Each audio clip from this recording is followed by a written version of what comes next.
Do you think all Jews came from Poland?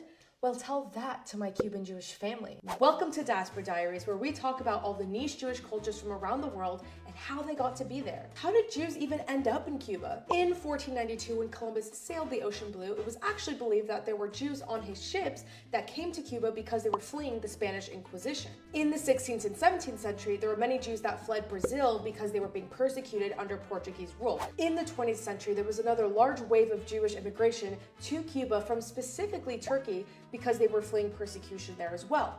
They brought a lot of their Sephardic traditions, so that would include the language of Ladino and the clothing and the food. There was also a lot of Ashkenazi Jews that were fleeing around the time of the Holocaust, so they had to make Cuba their new home. For many years, Jewish people thrived in Cuba and had a very, very strong community. My grandfather had his bar mitzvah in Cuba, and they all owned a family business. Here you can see behind me, this is my grandma working at her family business in Cuba.